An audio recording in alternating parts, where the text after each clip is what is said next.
Hey there, if your LG Smart TV is changing its brightness by itself, here's how we can stop it. Grab your remote control and press and hold the settings button for a couple of seconds.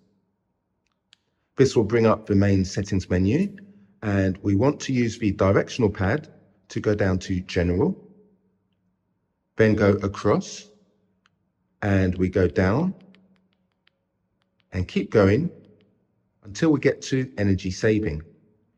From here we go across, we have energy saving step, we go across again, and here we have the option to turn that off. If you're okay with some energy saving, you can click on one of these options, minimum, medium, maximum.